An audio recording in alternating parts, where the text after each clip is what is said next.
What happens when a pope dies? Inside the sacred rituals of the Vatican, the death of a pope doesn't just mark the end of a spiritual era, it sets into motion one of the most sacred and mysterious processes in the world. The Vatican, steeped in centuries of tradition, follows a time-honored sequence of events that feels like something out of a hidden chapter of history. The first to be notified is the Camerlengo, the Chamberlain of the Holy Roman Church. More than a messenger, he's the steward of the Church in this time of transition. A cardinal with both spiritual responsibility and administrative power. His most solemn duty? Confirming the Pope's passing. Standing beside the Pope's body, he gently calls the pontiff's baptismal name 3 times. Once, twice, a third time. Silence answers him, and that silence marks the moment. The Pope is declared deceased. In accordance with long-standing Vatican tradition, no autopsy is conducted. A death certificate is issued,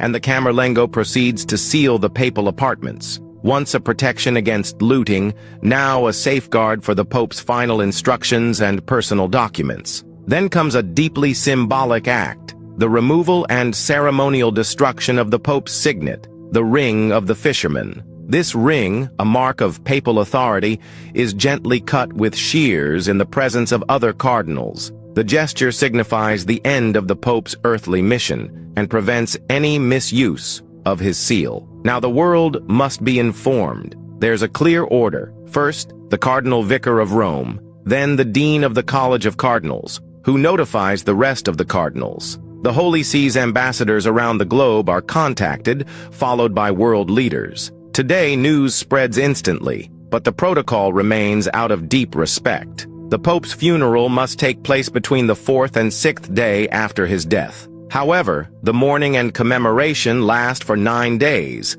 a tradition known as Novem Diales, filled with prayers, masses, and remembrance. The Pope often leaves behind detailed instructions for how this farewell should unfold.